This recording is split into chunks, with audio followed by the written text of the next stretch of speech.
Hello and welcome to the Weekly Blues from Coda Tuition.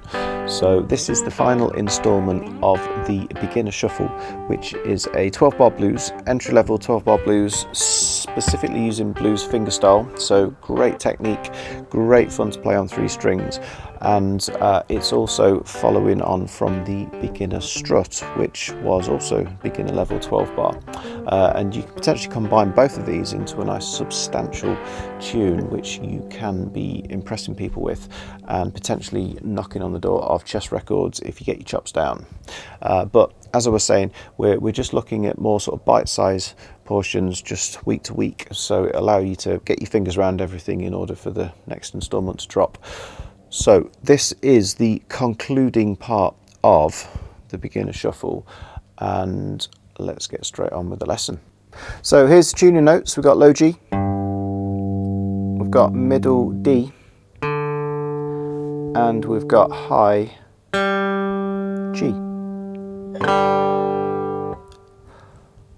The final third of the Beginner Shuffle. So we are now on bars 9, 10, 11, 12, or measures 9 to 12, and we're going straight to a D chord.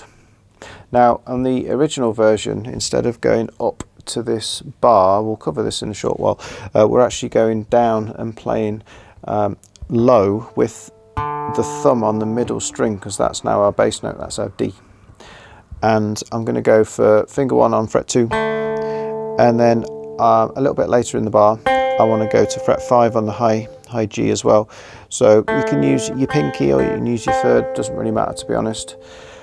Thumb thumping away. Hopefully at this point you're getting well used to the thumb keeping the beat going. So it's together on the second string, it's thumb. This fret 5 note is in between, so just a finger on its own and then 2 more thumb notes. So it's fret 2 together, so there's a pull, there's a thumb, there's a finger on its own, and then there's 2 more thumbs. One of the benefits of using the pinky finger is when we go to the next bar we're straight onto C, but instead of just doing a bar, we will do it in this alternate position in a minute, we can actually use fingers 2, 3, 4 to fret a C. Benefit of that is we've got frets lower down which are now available because we're not barring. So I can use my little finger on fret 5, third finger, second finger on the D and the low G, but my first finger I can switch between my little pinky finger on fret 5 to my first finger on fret 3.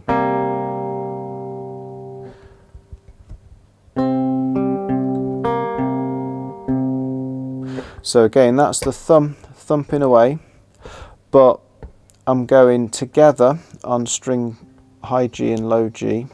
In between, so that's my middle finger here, plucking, index finger on the middle, thumb straight onto fret 3.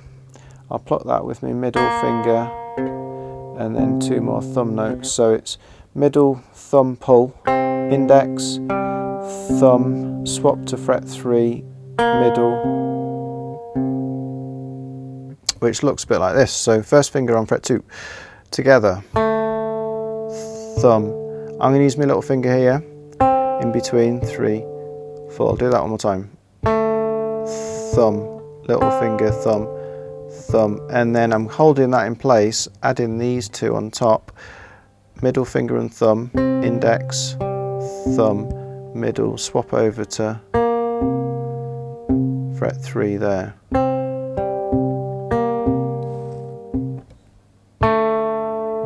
Little finger, because you hold it in place, and then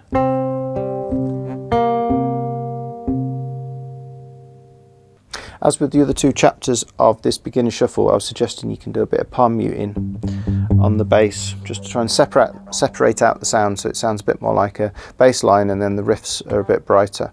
But you want to try not to palm mute these high D and G strings. But once you've done that, you can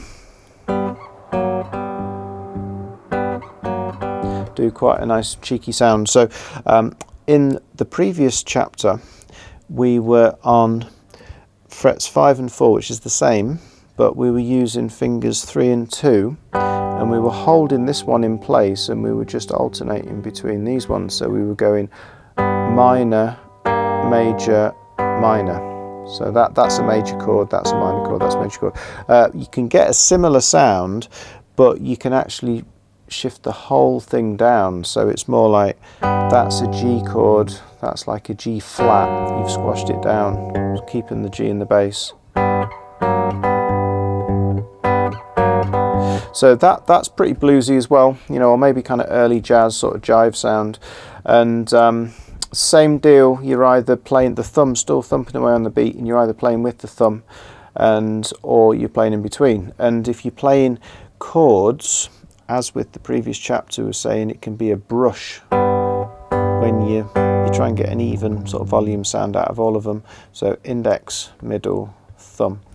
And so we can brush those, we can step down from 5 and 4 to 4 and 3, brush but straight up in between, so that's together, together, in between, same thing again.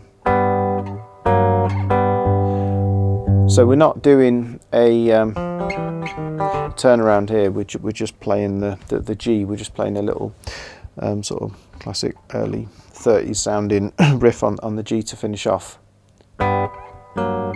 Just do it twice.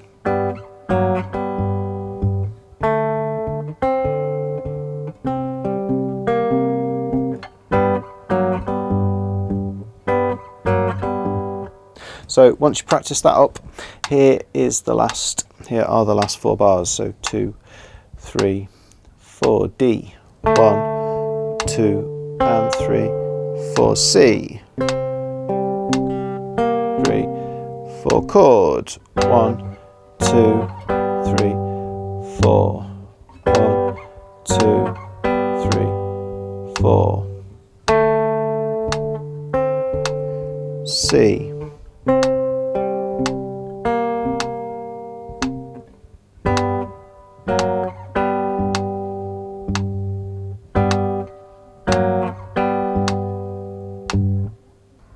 And a little bit quicker, that was around 55, this is around 70, so 2, 3, 4, 1, 2, and 3, 4, 1, 2, 3, 4, 1, 2, 3, 4, 1, 2, 3, 4 again.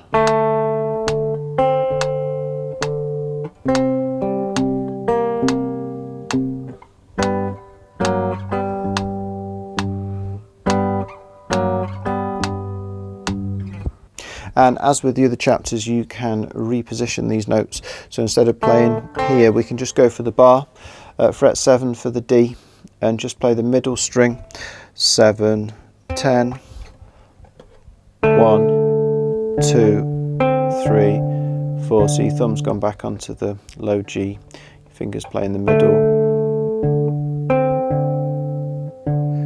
Drop down to C, bar, play high G followed by middle G. It's actually the same notes, but you're approaching it from a different angle. You're approaching it from a bar, because instead of playing the final note in the riff down there, we're playing it at fret 8 again.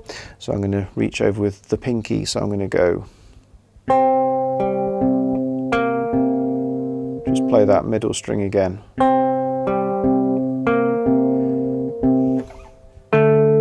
There's the D, high string, middle string again. Instead of doing the G, G flat, G there, we can move up here instead. We can just slightly reconfigure it, like I was saying for the previous chapter. Fret 7 is a D note, that's in a G chord, we can use that. And instead of having fret 4 here, we can have fret 9 here. So that's your note that gives you the major chord. But in the previous line we went from minor to major. This time we're doing that cheeky G flat. It's got a stronger sort of pull to it. Same rhythm.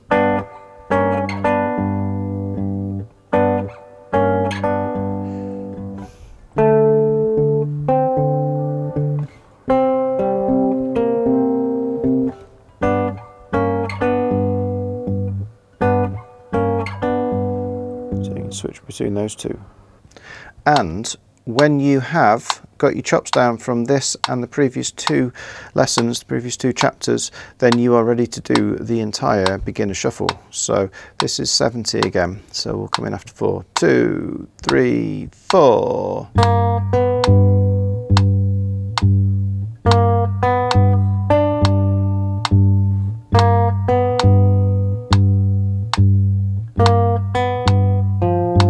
C.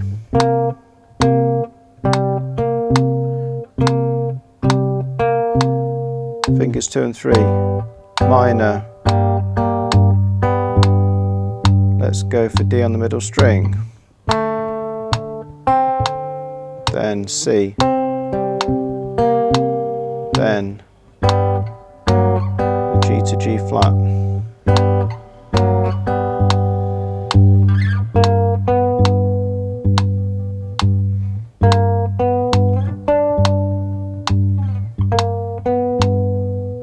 Go down to fret 3.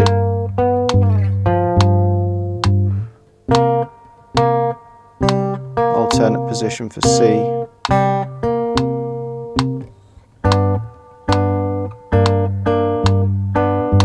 Alternate position for D. C. Then